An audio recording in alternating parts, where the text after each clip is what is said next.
Hello everyone, आप सभी का फिर से स्वागत है।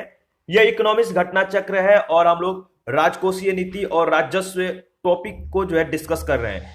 इस टॉपिक के अंतर्गत हम लोगों ने क्वेश्चन नंबर 10 तक पूरी तरह से कवर कर लिया था और हम लोग आज क्वेश्चन नंबर 11 से स्टार्ट करेंगे।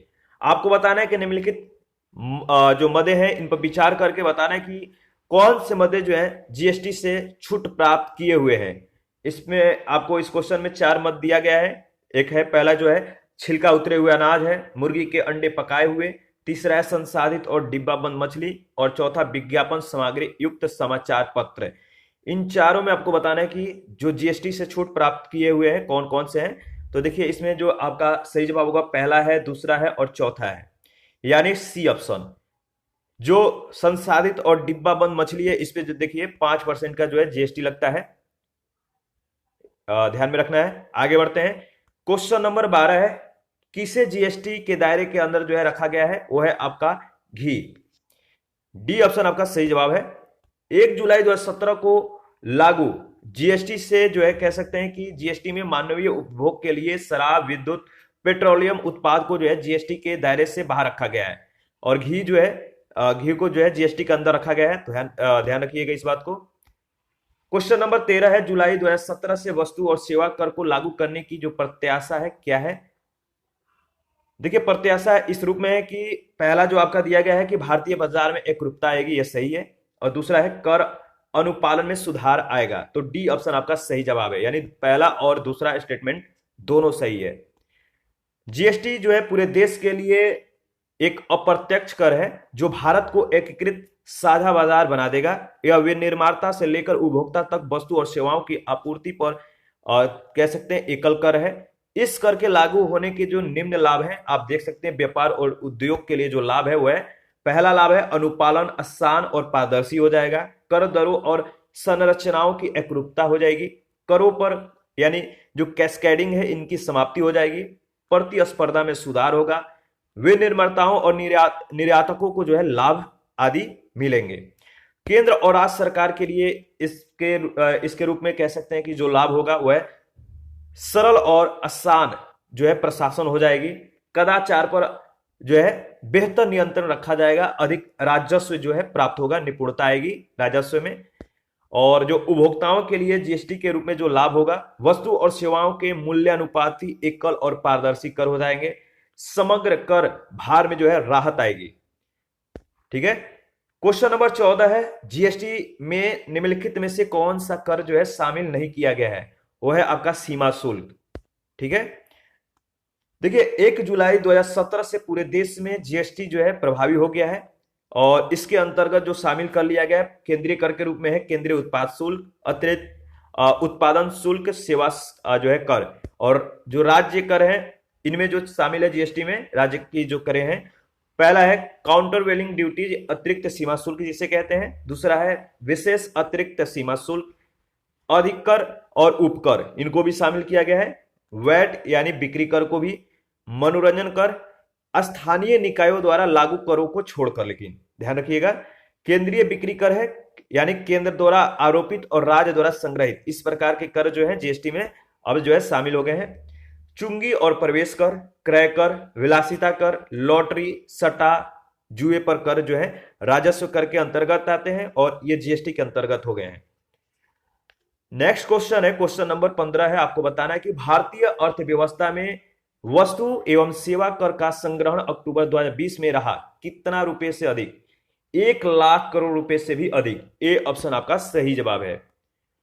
2020 में जो जीएसटी कह सकते हैं वस्तु एवं सेवा कर राजस्व संग्रह 1,05,155 करोड़ रुपए रहा जीएसटी, जिसमें सी जीएसटी कह सकते हैं कि आप देख सकते हैं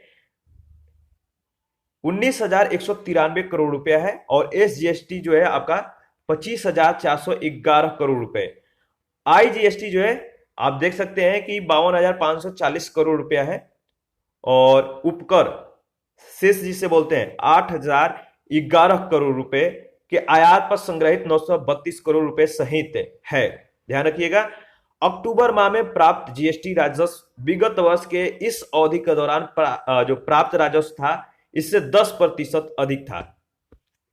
16 नंबर है आर्थिक सर्वेक्षण 2015-16 के अनुसार निम्नलिखित में से किसे भारतीय अर्थव्यवस्था का चक्रव्यूह चुनौती माना गया है? इसका सही जवाब क्या होगा आप बताइए। इसका सही जवाब है भारतीय अर्थव्यवस्था का समाजवाद से निर्गमन रहित सीमित बाजारवाद की ओर जाना। सी ऑप्शन आपका सही जवाब है, ध्यान रखिएगा, सी ऑप्शन आपका करेक्ट है।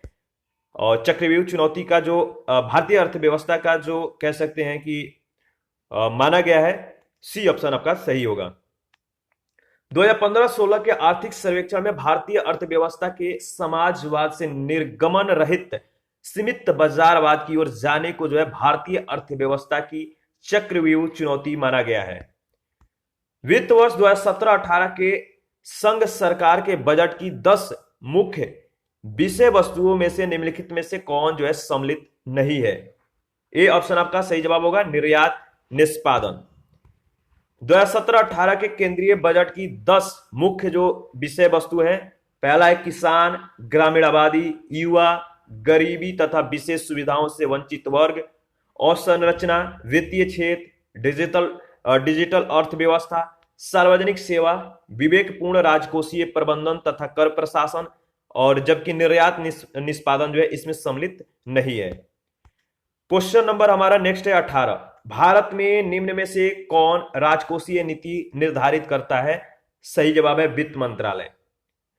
जो फिस्कल पॉलिसी है, राजकोषीय नीति है, इसका निर्धारण केंद्र सरकार का वित्त मंत्रालय करता है, जबकि मौद्रिक नीति जो है आरबीआई के द्वारा निर्धारित की जाती है। वित्त आयोग केंद्र और राज्यों के मध्य राजस्व एवं वित्तीय संसाधनों का बंटवारा करता है। योजना आयोग का कार्य जो है पंचवर्षीय योजनाओं को तैयार करना, और 1 जनवरी 2015 से नीति आयोग ने योजना आयोग को जो है प्रतिस्थापित कर दिया। तो याद रखिएगा 1 जनवरी 2015 से जो नीति आयोग था, नीति आयोग यानी जो योजना आयोग था, अब नीति आयोग के रूप में स्थापित हो गया है। 19 नंबर क्वेश्चन है भारत में निम्न में से कौन राजकोषीय नीति जो है निरूपित करता है? सेम क्वेश्चन है, सही जवाब है वित्त मंत्रालय, याद रखिएगा ये ऑप्शन आपका सही जवाब है। और नेक्स्ट क्वेश्चन है 20, सेम क्वेश्चन आपको जो है ऊपर में हम लोगों ने जो डिस्कस किया था उसी के आधार पे यह क्वेश्चन है। राजस्व तटस्थ दर जो हाल ही में समाचारों में था वह संबंधित है, किससे संबंधित है? तो जीएसटी से, वस्तु और सेवा कर से। ए ऑप्शन आपका सही जवाब है। क्वेश्चन नंबर 21 है भारत में दीर्घकालीन राजकोषीय नीति की घोषणा किस वित्त मंत्री के द्वारा जो है की गई है? सही जवाब है VP Singh, A option correct option है। 1985-86 के बजट भाषण में तत्कालीन वित्त मंत्री वीपी सिंह के द्वारा जो है दीर्घकालीन राजकोषीय नीति की जो है घोषणा की गई थी। क्वेश्चन नंबर 22 है सरकारी व्यय को नियंत्रित करने का जो प्राधिकारी है किसके पास है, मतलब कौन जो है अधिकार रखता है? बताइए इसका सही जवाब क्या होगा? इसका सही जवाब देखिए होगा आपका, आगे बढ़ते देखिए, ए यानी जो भारतीय रिजर्व बैंक है नहीं होगा, बी योजना आयोग नहीं होगा, आपका जो सी ऑप्शन है वित्त मंत्रालय सही जवाब है। ठीक है, तो सी ऑप्शन करेक्ट ऑप्शन है। सरकारी व्यय को नियंत्रित करने का प्राधिकार वित्त मंत्रालय के अधीन है। वित्त मंत्रालय में 5 विभाग शामिल है, कौन कौन? आर्थिक कार्य विभाग, व्यय विभाग, राजस्व विभाग, वित्तीय विनिवेश विभाग और वित्तीय सेवा विभाग। इन 5 विभागों में व्यय विभाग केंद्र सरकार की सार्वजनिक वित्त प्रबंधन प्रणाली और राज्यों की वित्तीय स्थिति से संबंधित मामलों पर जो है निगरानी रखने वाला एक नोडल विभाग है। इस विभाग के मुख्य कार्यकलापों में प्रमुख योजनाओं या परियोजनाओं यानी योजना और गैर योजना व्यय दोनों, अगर कह सकते हैं दोनों को मिला दिया जाए, इनको स्वीकृत पूर्व मूल्यांकन, राज्यों को अंतरित केंद्रीय बजटीय संसाधनों के एक बड़े अंश का रख रखाव, वित्त और केंद्रीय वेतन आयोग के सिफारिशों का क्रियान्वयन, वित्तीय सलाहकारों के साथ समन्वय करते हुए वित्तीय नियमावली या विनियमों आदेशों को जो है लागू करने और लेखा परीक्षा टिप्पणियों या अभियुक्तियों पर निगरानी के जरिए केंद्रीय मंत्रालय या विभाग में जो है व्यय प्रबंधन की जांच करना, केंद्र सरकार के लेखे जो है तैयार करना, सार्वजनिक सेवाओं की लागत और मूल्य के नियंत्रण में केंद्रीय विभागों की जो है सहायता करना इत्यादि शामिल है। तो इन सारे चीजों को जो है पॉइंट को याद रखिएगा। क्वेश्चन नंबर 23 है जो अंग्रागित सारणी 1989 से 90 और 1994 से 95 में भारत सरकार के राजस्व व्यय का प्रतिशत विवरण जो है प्रदर्शित किया गया है। आप इसमें जो है देखकर बताइए वर्ष 1989 से 1989 से 90 के बीच में जो है कुल जो अंश दिया गया प्रतिशत के रूप में व्यय शीर्ष है। रक्षा अदायगी देख सकते हैं आप कितना है 15.1 है, व्यय आपका 27.7। उत्पादन राज्य क्षेत्रों को जो अनुदान है आप देख सकते हैं राज्य संघों का, राज्यों या संघों का और अन्य का। इन दोनों डेटाओं को आपको देखकर बताना है कि इस सारणी के आधार पर यह कहा जा सकता है कि भारत की अर्थव्यवस्था की हालत खस्ता है, क्योंकि केंद्र सरकार पर दबाव बना हुआ है कि वह क्या। इसमें जो 4 ऑप्शन दिया गया है आप सही ऑप्शन बताइए। इन मतलब कि सारणी को देखकर आप अंदाजा लगाइए कि इसमें मतलब कि इस सारणी के आधार पर क्या कहा जा सकता है कि जो भारत की अर्थव्यवस्था है खस्ता हालत में है, केंद्र सरकार पे जो दबाव है बना हुआ है, वह क्या मतलब कि आधार है। इसका देखिए जो सही जवाब है आपका वो है ब्याज अदायगी पर अधिकाधिक जो है खर्च करें, यानी बी ऑप्शन आपका सही जवाब है। ठीक है, इसका जो मतलब कि कह सकते हैं इसका जो आधार है बी ऑप्शन है। और इसके बारे में देख लेते हैं। देखिए भारत सरकार के राजस्व व्यय के प्रतिशत विवरण संबंधी उपरोक्त सारणी से यह इंगित हो जाता है कि केंद्र सरकार पे ब्याज भुगतान का भार जो है क्रमशः बढ़ता जा रहा है। आप देख लीजिए सारणी को, देखिए यहाँ पे जो ब्याज भुगतान है आप देख रहे हैं ना कि बढ़ रहा है। ठीक है, देखिए ब्याज है जो रक्षा अदायगी में 27.7 है, 1994-95 में बढ़ के 38.7 हो गया। ठीक है, इसी तरह आप देख सकते हैं कि जो है बढ़ रहा है। तो यही बातें जो है इसमें इंगित की गई है। 24 नंबर में आपको कथन ए में कह रहा है कि 1991 के बाद भारत में सार्वजनिक क्षेत्र में रोजगार की वृद्धि बहुत शिथिल रही है। कारण आर है आर्थिक विकास में राज्य की भूमिका का पुनर्मूल्यांकन किया गया है। इसमें सही जवाब क्या होगा आपको बताना है।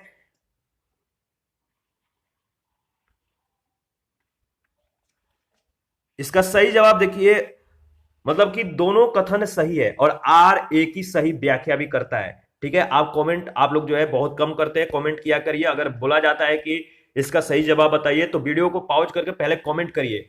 इसके बाद जो मेरे द्वारा कमेंट मतलब मेरे द्वारा जो आंसर बोला जाता है आप कमेंट में जो ऑप्शन टिक किए हैं उससे आप जो है एनालिसिस करिए, देखिए कि आपने क्या जो है ऑप्शन जो है टिक किया है और मैंने क्या जो है आंसर बताया है। आप कितना सही कर पाते हैं इससे एक अंदाजा लग जाएगा, तो कमेंट किया करिए। बात किया जाए 1991 से अपनाई गई आर्थिक नीति में, नई आर्थिक नीति में सरकार का मुख्य बल आर्थिक क्षेत्र में निजी क्षेत्र की भूमिका बढ़ाने पे रहा। सार्वजनिक क्षेत्र में रोजगार की वृद्धि अत्यल्प रही जो बाद में ऋणात्मक हो गई। तो कथन कारण दोनों सही है, कारण जो है कथन की सही व्याख्या भी करता है। 25 नंबर है भारत सरकार की राजकोषीय नीति का निम्न में से कौन सा जो है एक उद्देश्य नहीं है, वो है अंतरराज्यीय व्यापार का नियमन। सी ऑप्शन आपका सही जवाब है। राजकोषीय नीति का जो उद्देश्य नहीं है अंतरराज्यीय व्यापार का नियमन जो है इसका सही जवाब होगा। राष्ट्रीय आय उत्पादन और रोजगार के संबंध में वांछित प्रभावों की अभिप्राप्ति के लिए आगमन और व्ययों की सरकार द्वारा प्रयुक्त कार्य योजना राजकोषीय नीति कहलाती है। ध्यान रखिएगा, भारत सरकार की राजकोषीय नीति में धन और आय के न्यायोचित वितरण, पूर्ण रोजगार की प्राप्ति और मूल्य स्थिरता का उद्देश्य निहित है। अंतरराज्यीय व्यापार का नियमन इसमें शामिल नहीं है। 26 नंबर है निम्नलिखित में से किस अर्थशास्त्री ने 1929-30 की महान मंदी को सुधारने के लिए राजकोषीय नीति के उपाय का जो है उपयोग किया। इसका सही जवाब है प्रो केन्स। ठीक है, इंपॉर्टेंट मतलब बहुत ज्यादा इंपॉर्टेंट है, आप ध्यान रखिएगा। इंपॉर्टेंट इसलिए है कि इसके बारे में हम लोग मतलब कि थोड़ा बहुत डिस्कस भी कर लेते हैं। देखिए केन्स जो है इन्होंने प्रतिपादित किया कि जो अवसाद है, डिप्रेशन है, इससे किसी अर्थव्यवस्था को जो है बाहर निकलने के लिए यह जो है आवश्यक है कि सरकार राजकोषीय नीति का सहारा ले और सार्वजनिक व्यय में वृद्धि लाए। यानी डिप्रेशन से निकलने का जो कह सकते हैं कि आवश्यकता है अवसाद से निकलने के लिए, वो यह है कि सरकार जो है राजकोषीय नीति का सहारा ले, सार्वजनिक व्यय में वृद्धि कर दे और वर्ष 1936 में केन्स ने अपनी प्रसिद्ध पुस्तक general theory of employment interest and money जो है इसी पर प्रकाशित की गई थी। 27 नंबर है वित्तीय यानी फिस्कल नीति का संबंध निम्न में से किससे है? सही जवाब है कर लगाने और शासन के व्यय से संबंधित नीति जो है फिस्कल नीति का मतलब कि इससे संबंध है। देखिए फिस्कल नीति के बारे में जो एक दो पॉइंट है वह यह है कि जो सरकार जो फिस्कल नीति होता है, जो राजकोषीय नीति होता है, यह सरकार से संबंधित होता है। ठीक है, राजकोषीय नीति में सरकार की आय यानी कर और जो कर भिन्न आय है इन दोनों को मिलाकर जो राज्य की मतलब जो सरकार की आय है और सरकार के व्यय से संबंधित नीतियां जो है इसमें शामिल होती हैं। निम्नलिखित में से कौन एक राजकोषीय नीति का भाग है? वह है उत्पादन नीति, कर नीति। जो बी ऑप्शन है आपका सही जवाब है। देखिए बी ऑप्शन इसलिए सही है और इसलिए सही नहीं है क्योंकि इसके बारे में हम लोग डिस्कस भी करेंगे क्योंकि इंपॉर्टेंट है। जो करारोपण है सार्वजनिक व्यय और सार्वजनिक ऋण, ठीक है, यानी सरकार द्वारा जनता से लिए जाने वाला जो ऋण होता है वो है सार्वजनिक ऋण। राजकोषीय नीति के 3 महत्वपूर्ण इंस्ट्रूमेंट हैं, अस्त्र हैं। अन्य शब्दों में सार्वजनिक व्यय, करारोपण, सार्वजनिक ऋण तथा हिन्नार्थ प्रबंधन से संबंधित नीति को ही राजकोषीय नीति कहते हैं। तो राजकोषीय नीति इंपॉर्टेंट है, इससे रिलेटेड बहुत क्वेश्चन पूछे जा चुके हैं, इसलिए ये ज्यादा इंपॉर्टेंट है। क्वेश्चन नंबर 29 है भारत के वित्त मंत्री ने संसद के समक्ष वर्ष 2005 से 2006 के लिए बजट प्रस्ताव प्रस्तुत करते हुए निम्न में से किसके गठन के लिए जो है निर्णय की घोषणा की? तो बताइए इनमें से किसके गठन के लिए जो है घोषणा की गई थी? वो है आपका नगरीय पुनर्नवीकरण मिशन। डी ऑप्शन आपका सही जवाब है। नगरीय पुनर्नवीकरण मिशन जो है 2005-6 के लिए बजट प्रस्ताव प्रस्तुत करते हुए इसके लिए गठन की जो है घोषणा किया गया था। 2005-6 का बजट संसद में प्रस्तुत करते हुए वित्त मंत्री ने 7 मेगा शहर कौन होते हैं? 1 मिलियन से ऊपर के जनसंख्या वाले शहर जो होते हैं मेगा शहर के नाम से जाने जाते हैं, यानी इन्हें मेगा सिटी कहा जाता है। अन्य शहरों के लिए नगरीय पुनर्नवीकरण मिशन के गठन की जो है घोषणा की गई और इस बजट में मिशन के लिए 5,500 करोड़ रुपए का जो है आवंटन भी किया गया था। 30 नंबर है भारत में बजट का राजस्व अनुमान तैयार किया जाता है किनके द्वारा? तो सही जवाब है वित्त मंत्रालय के द्वारा। डी ऑप्शन करेक्ट ऑप्शन है। बजट निर्माण के विभिन्न चरण होते हैं जो निम्नलिखित हैं। पहला है आहरण और संवितरण, दूसरा है अधिकारियों द्वारा अनुमानों को तैयार करना, तीसरा है विभाग और मंत्रियों के द्वारा समीक्षा एवं समेकन करना, चौथा है वित्त मंत्रालय द्वारा समीक्षा, पांचवा विवादों का निपटारा, छठा है वित्त मंत्रालय द्वारा समेकन और सातवां है मंत्रिमंडल द्वारा अनुमोदन। तो ये सातों चरण याद रखना है। उपरोक्त चरणों के पश्चात वित्त मंत्रालय व्यय पक्ष के बजट अनुमानों को जो है समेकित करता है, फिर अनुमानित व्ययों के आधार पर वह केंद्रीय प्रत्यक्ष कर बोर्ड और केंद्रीय उत्पाद सीमा शुल्क बोर्ड के परामर्श से जो है राजस्व अनुमान तैयार करता है। ठीक है, क्वेश्चन नंबर 31 है वार्षिक आर्थिक समीक्षा को तैयार करने के लिए निम्नलिखित में से कौन जो है उत्तरदायी है? वो है वित्त मंत्रालय। B option. आर्थिक समीक्षा वित्त मंत्रालय द्वारा जो है तैयार की जाती है और इससे प्रत्येक वर्ष वार्षिक बजट से पहले भारत के वित्त मंत्री के द्वारा संसद में जो है रखा जाता है, जिसमें देश के विगत वर्ष के आर्थिक स्थिति की इसमें समीक्षा की जाती है। क्वेश्चन नंबर 32 है भारत का आर्थिक सर्वेक्षण संबंधित है किससे? तो सेम क्वेश्चन है वित्त मंत्रालय से। देखिए कितना बार यह क्वेश्चन पूछा जा चुका है, इंपॉर्टेंट है, ध्यान रखिएगा। 33 है आर्थिक समीक्षा को तैयार करने और प्रकाशित करने का दायित्व तो निम्नलिखित में से किसको है? सेम क्वेश्चन है, वित्त मंत्रालय को है। नेक्स्ट क्वेश्चन देखते हैं, भारत में आर्थिक सर्वेक्षण प्रकाशित किनके द्वारा जो है किया जाता है? तो वित्त मंत्रालय के द्वारा। बहुत बार इस पे जो है क्वेश्चन पूछे गए हैं। बजट जो है एक लेख पत्र है, किसका, किस नीति का? तो सरकार की राजकोषीय नीति का। बजट जो है एक लेख पत्र है सरकार की राजकोषीय नीति। सी ऑप्शन आपका सही जवाब है। देखिए बजट जो होता है सरकार के राजकोषीय नीति से संबंधित होता है। बजट प्रत्येक वित्तीय वर्ष जो है सरकार की प्राप्ति और व्ययों का जो है इसमें मतलब कि प्रत्येक वर्ष जो है इसमें इसकी जो है सरकार की जितनी प्राप्तियां होती है, जितना व्यय होता है, इसमें इसका उल्लेख किया जाता है। यानी वित्तीय वर्ष की इसमें जो 1 अप्रैल से 31 मार्च दिया गया है, आप देख सकते हैं इन मतलब कि इन पीरियड में, यानी 1 अप्रैल से 31 मार्च के बीच में जितने भी सरकार को प्राप्तियां हुई हैं या व्यय जितने भी व्यय हुए हैं, इन सारे का विवरण जो होता है इस मतलब कि बजट में होता है। 36 नंबर क्वेश्चन है, निम्नलिखित में से किस देश में शून्य आधारित बजट जो है सर्वप्रथम लागू किया गया था? इसका सही जवाब है यूएसए, संयुक्त राज्य अमेरिका के द्वारा। ए ऑप्शन आपका करेक्ट ऑप्शन है। देखिए जो सार्वजनिक व्यय है, इसमें अपव्ययता में कमी लाने के लिए एक नई तकनीक यानी शून्य आधारित बजट, जीरो बेस बजटिंग है। और इस प्रकार की तकनीक में प्रत्येक क्रिया के लिए शून्य आधार जो है पता किया जाता है। तत्पश्चात क्रिया करने के पहले प्रत्येक क्रिया का मूल्यांकन नई क्रिया के रूप में किया जाता है। शून्य आधारित बजट प्रणाली व्यय होने के बाद जो है पुनर्निरीक्षण या अंकेक्षण के द्वारा नियंत्रण पर आधारित नहीं है, बल्कि सार्वजनिक व्यय के होने के पूर्व ही उसकी जो है उत्पादकता, उपयोगिता या आवश्यकता के परिरक्षण पे जो है आधारित होता है। सार्वजनिक बजटिंग के क्षेत्र में शून्य आधारित बजट का प्रयोग जो है कब किया गया था? 1993 में जिमी कार्टर के द्वारा किया गया था, जब वे जॉर्जिया के गवर्नर थे। इस तकनीक के प्रवर्तक पीटर ए पायर है।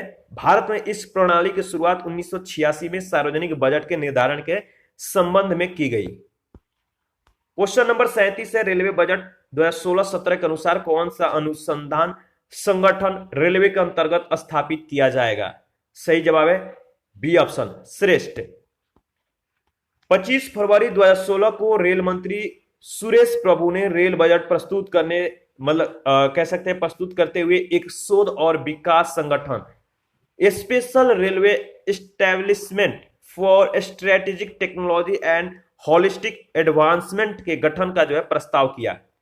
इसके गठनोपरांत पूर्ववर्ती जो संगठन आरडीएसओ था, इसके केवल रोजमर्रा के मामलों पर ही ध्यान केंद्रित था। यह जो था सिर्फ रोजमर्रा के जो मामले थे इस पे ही ध्यान केंद्रित करता था, जबकि जो श्रेष्ठ है इसका लक्ष्य है दीर्घकालिक शोध करना है। तो यह इंपॉर्टेंट है, ध्यान रखिएगा। 38 नंबर है, संघीय बजट 2011-12 में अधिकतम धन प्रावधानित किया गया है ऊर्जा को। ठीक है, यह क्वेश्चन जो है 10-11 का है, तो आप देख सकते हैं।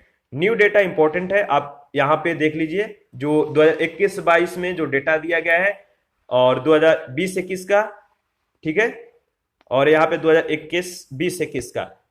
तो देखिए 2021-22 और 2020-21 के अनुसार विकल्पगत क्षेत्रों में से सर्वाधिक धन का प्रदान परिवहन क्षेत्र के लिए जो है किया गया है। तो 2021-22 और 2020-21 का जो डेटा इंपॉर्टेंट है। हालांकि बजट अनुमान 2020-21 में प्रमुख व्यय वाली जो मदें हैं आप देख सकते हैं, ब्याज सब्सिडी और खाद्य सब्सिडी, रक्षा, राज्यों का अंतरण, परिवहन जो है आप पूरा जो इसके जो अनुदान राशि आप देख सकते हैं जो यहां पे करोड़ों रुपए में दिया गया है। 39 है, संसद में 26/2/2010 को प्रस्तुत बजट आकलन 2010-11 के अनुसार केंद्रीय योजना व्यय में सम्मिलित निम्नलिखित क्षेत्रों का उनकी योजना व्यय के अनुसार अवरोही क्रम में जो है आपको व्यवस्थित करना है। ठीक है, तो चलिए देखते हैं, व्यवस्थित करते हैं।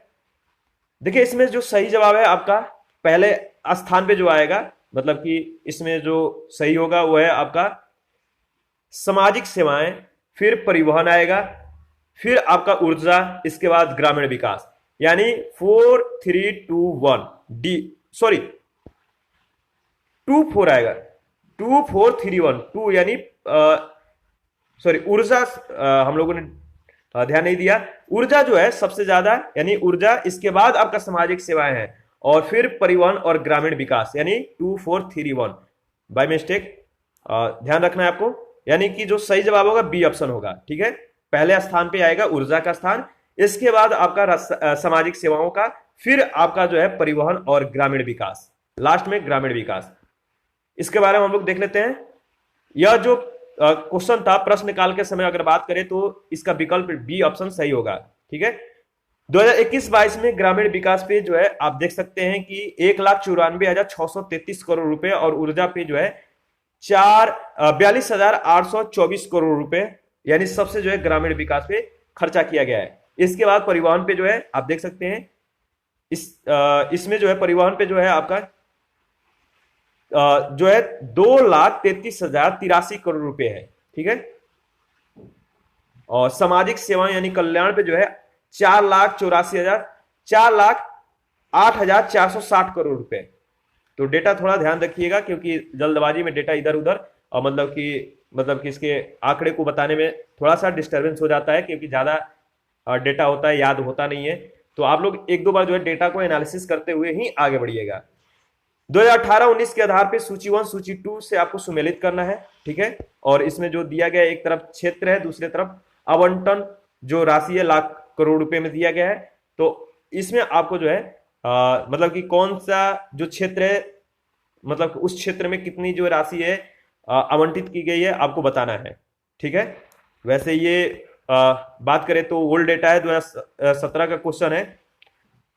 इसके अनुसार ए ऑप्शन मतलब सही है, ठीक है। वैसे देख लेते हैं फिर भी। ए का 4 है, बी का 3 है और सी का 2 है और डी का 1 है। तो इस तरह से ए ऑप्शन आपका सही जवाब है। देखिए इसमें जो 2018-19 के आंकड़े हैं उसके अनुसार विकल्प ए सत्य है, ठीक है। लेकिन जो आंकड़ा 2021-22 का है इस पे आपको ध्यान रखना है। रक्षा में देख लीजिए 3.47 का जो इसका आवंटन है, मतलब कि ये जो दिया गया लाख करोड़ रुपए में दिया गया है। कृषि एवं संबंध गतिविधियों में जो इसका अंश है 1.48 का है, खाद्य सहायकी में 2.43 का है और ग्रामीण विकास में 1.95 का है। तो हमारा जो इंपॉर्टेंट है 2021-22 का डेटा, ठीक है। 41 नंबर है संघ बजट 2010-11 में पूंजी प्राप्तियां बताइए कि सबसे अधिक है किसमें है। तो आयगत प्राप्तियों में से मतलब कि कम है। क्या है 2010-11 में पूंजी प्राप्तियां सबसे अधिक है या कम है या बराबर है आपको बताना था। तो पहला है आयगत प्राप्तियों से अधिक है, दूसरा है आयगत प्राप्तियों से कम है। तो आपका पहला गलत है, दूसरा सही है, आयगत प्राप्तियों से कम है। कैसे देखिए, यह प्रश्नकाल का बात है तो प्रश्नकाल के अनुसार अगर बात करेंगे तो अभी उत्तर जो आपका होगा वो बी ऑप्शन सही होगा। लेकिन बजट अनुमान 2021-22 के अनुसार अगर बात करें तो कुछ जो कुल प्राप्तियां दिया गया है कुछ करोड़ों में है, आप देख सकते हैं जो कुल प्राप्तियां हैं और यह अनुमानित है, ठीक है। तो देखिए इसमें है मुझे लगता है कि यानी 3,48,00,000 शायद 3,236 करोड़ रुपया है। तो आप एक बार जो है इसको मतलब कि काउंट कर लीजिएगा। और राजस्व प्राप्तियां जो है आप देख सकते हैं कि 51.34% मतलब कि है ये करोड़ रुपया में है। और इसमें जो पूंजीगत प्राप्तियां हैं आप इसका अंश देख सकते हैं 48.66% है। तो इस तरह से आप जो है इसको याद रख सकते हैं। जो परसेंटेज है सबसे ज्यादा इंपॉर्टेंट है, कितना अंश जो है इसमें इसका भागीदारी है। 42 नंबर है निम्नलिखित में से कौन जो है केंद्र सरकार के चालू खाते में आय के स्रोत हैं। तो चालू खाते में आय के जो स्रोत हैं आपको 4 ऑप्शन दिया गया, बताना है कि कौन सा सही जवाब है।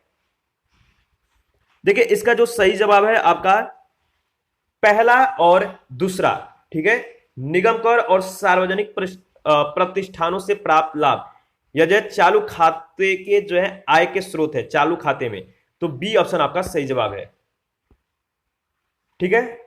प्रथम 2 विकल्प जो है आपका कर और सार्वजनिक प्रतिष्ठानों से प्राप्त लाभ चालू या राजस्व खातों से जो है संबंध रखते हैं, जबकि अन्य जो 2 विकल्प है राष्ट्रीय बचत जो राष्ट्रीय बचत है, राष्ट्रीय बचत पत्रों के विक्रय से प्राप्त राशि और विश्व बैंक से ऋण पूंजीगत खाते के अंतर्गत आते हैं। तो दोनों जो बातें हैं ध्यान में रखना है। 43 है निम्नलिखित में से जो है किसको भारत सरकार के पूंजी बजट में शामिल किया जाता है, बताइए इसका सही जवाब क्या होगा। किसको जो है भारत सरकार के पूंजी बजट में शामिल किया जाता है। 3 जो है आपका स्टेटमेंट है, इन तीनों में से बताना है कि कौन सा जो है मतलब कि सही कुट आपका जवाब होगा, सही उत्तर होगा।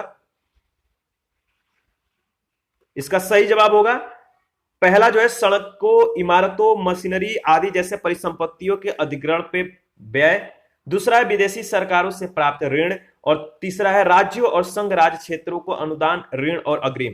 तो डी ऑप्शन सही है, यानी ये जो तीनों मदे हैं, तीनों जो स्टेटमेंट है, ये भारत सरकार के पूंजी बजट में शामिल किया जाता है। तो डी ऑप्शन आपका सही जवाब है। ठीक है, नेक्स्ट क्वेश्चन देखते हैं हमारा। अच्छा, इसके बारे में डिस्कस भी कर लेते हैं, थोड़ा ज्यादा डेटा है तो इंपॉर्टेंट हो सकता है।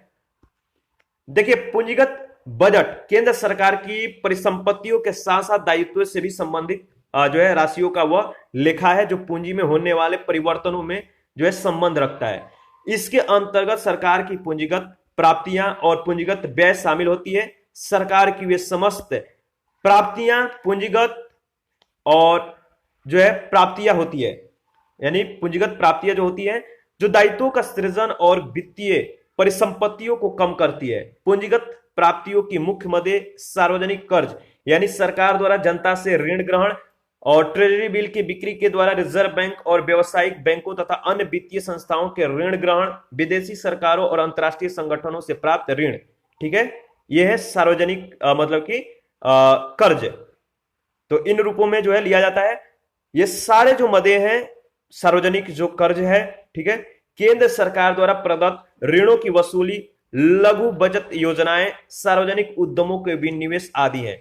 वही दूसरी ओर पूंजीगत व्यय सरकार के वे व्यय होते हैं जिसके परिणाम स्वरूप भौतिक और वित्तीय परिसंपत्तियों का सृजन और वित्तीय दायित्वों में कमी होती है।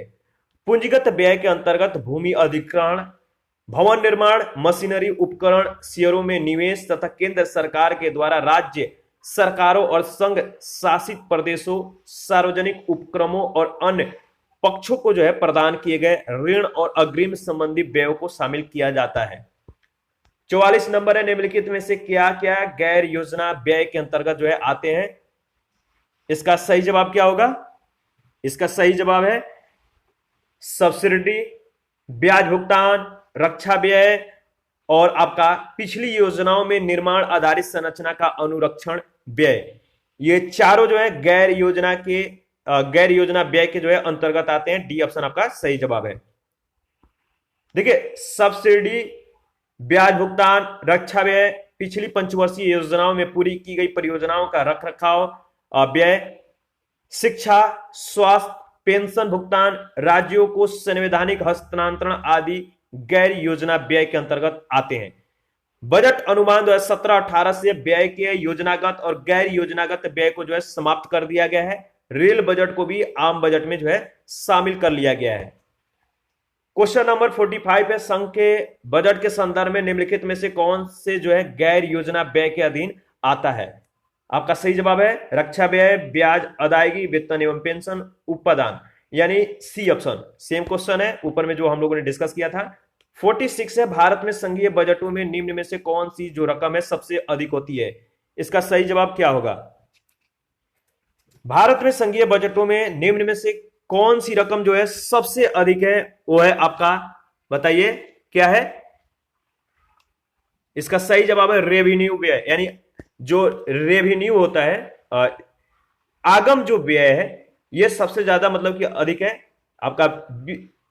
सॉरी, इसमें देखिए जो प्रश्नकाल था 2006 के अनुसार अगर बात करिए, जो 2006 का क्वेश्चन है, तो 20 सही उत्तर था। लेकिन 2017-18 से 18 के बारे में अगर मतलब कि इसके डेटा के आधार पर अगर बात करें 2017-18 के बजट के अनुसार, तो व्यय की योजनागत और गैर योजनागत वर्गीकरण को जो है समाप्त कर दिया गया है। रेलवे बजट को जो है अलग से पारित मतलब साथ ही रेलवे बजट को जो है अलग से पारित जो है मतलब होता था, और इनको भी जो है आम बजट में शामिल कर दिया गया है। जो पहले रेलवे बजट अलग से होता था, अब जो है आम बजट में यह सम्मिलित हो गया है। तो उसके अनुसार जो है सी ऑप्शन आपका, यानी आगम या रेवेन्यू व्यय जो है आपका सी ऑप्शन सही जवाब होगा।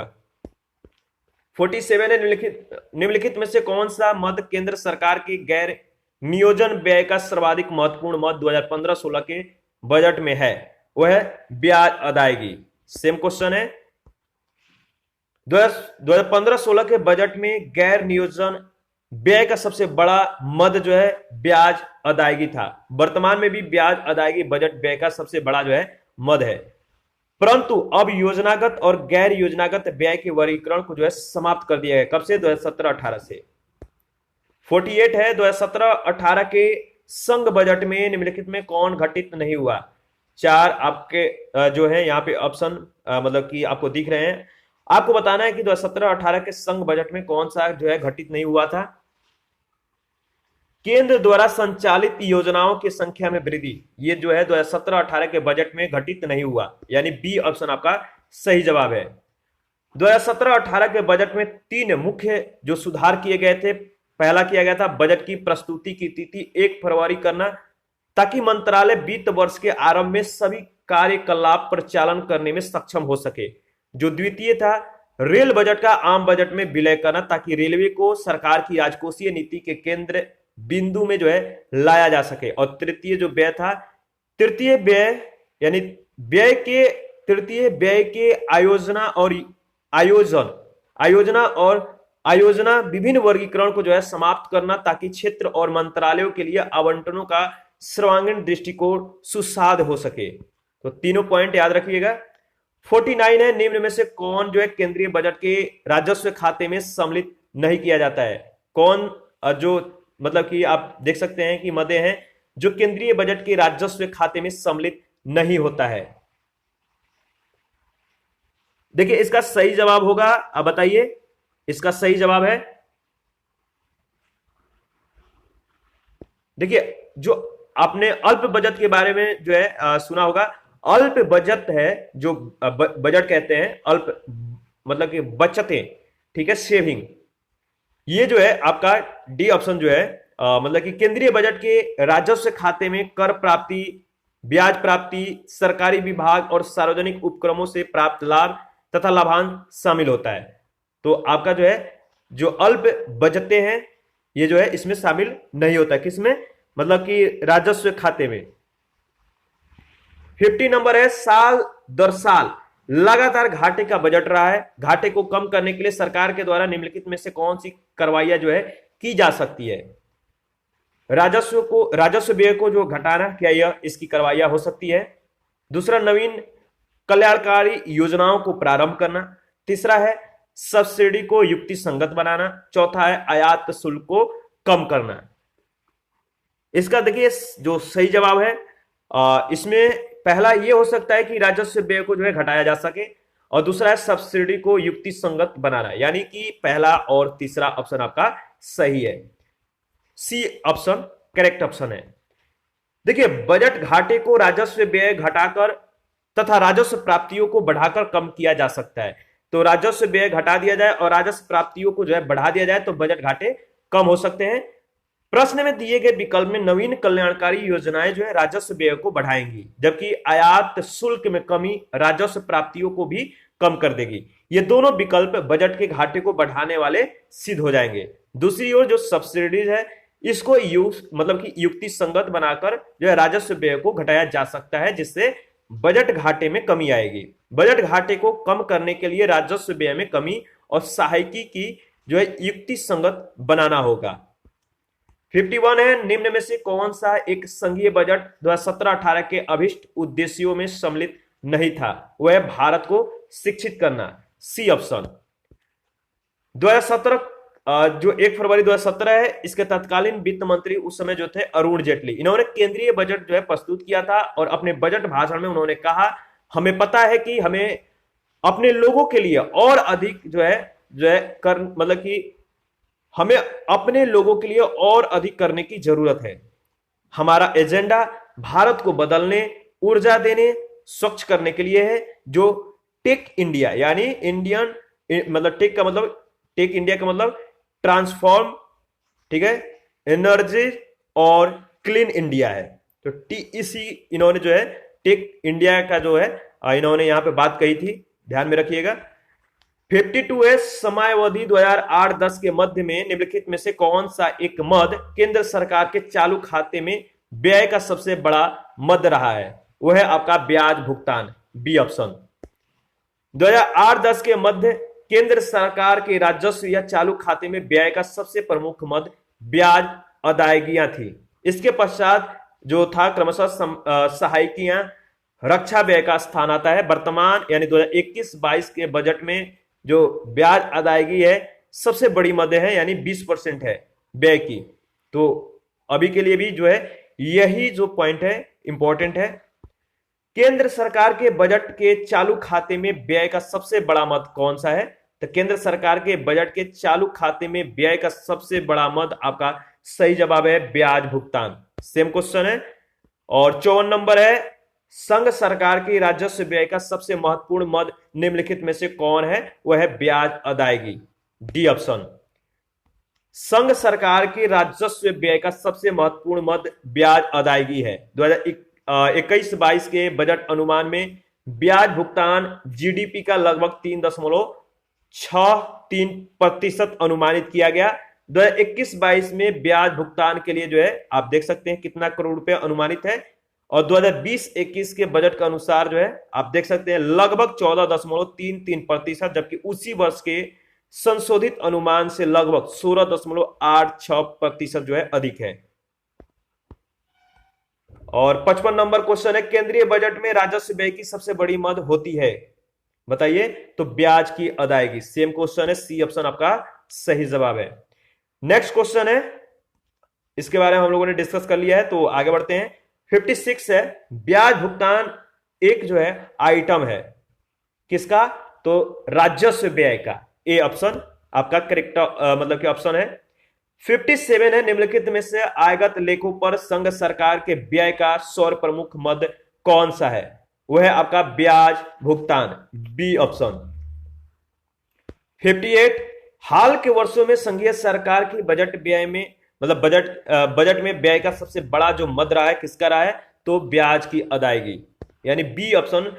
देखिए इस पे आधारित कितने क्वेश्चन पूछे गए हैं, नेक्स्ट वो भी वही क्वेश्चन है, सेम क्वेश्चन। निम्नलिखित में से कौन जो है भारत में केंद्रीय सरकार के गैर योजनागत व्यय में सबसे बड़ी मदें रखता है, बड़ी मद है? वह है ब्याज भुगतान का, ब्याज का भुगतान, यानी इसका सही जवाब होगा सी ऑप्शन। इसके बाद 60 नंबर है, केंद्र सरकार के गैर योजनागत व्यय के अंतर्गत सबसे बड़ी मद क्या है? सबसे बड़ी मद किसका है? तो ब्याज भुगतान का, सी ऑप्शन। सेम क्वेश्चन है, बहुत ज्यादा क्वेश्चन पूछा गया है, ध्यान रखिएगा। और इसके बारे में हम लोगों ने डिस्कस कर लिया है। देखिए आज का डिस्कशन यहीं पर रोकते हैं। नेक्स्ट वीडियो में हम लोग इसी टॉपिक से रिलेटेड जो क्वेश्चन रिव्यू करेंगे, कितने के बाद? 60 के बाद, यानी 61 से स्टार्ट करेंगे। तो अभी के लिए इतना ही, थैंक यू। आप अपना प्रतिक्रिया जरूर दीजिएगा, कोई भी डाउट हो आप हमें कमेंट कर सकते हैं। और क्विज के लिए टेलीग्राम चैनल को ज्वाइन कर लीजिए, इसका लिंक मतलब वीडियो के डिस्क्रिप्शन बॉक्स में दिया गया है। थैंक यू, मिलते हैं फिर से।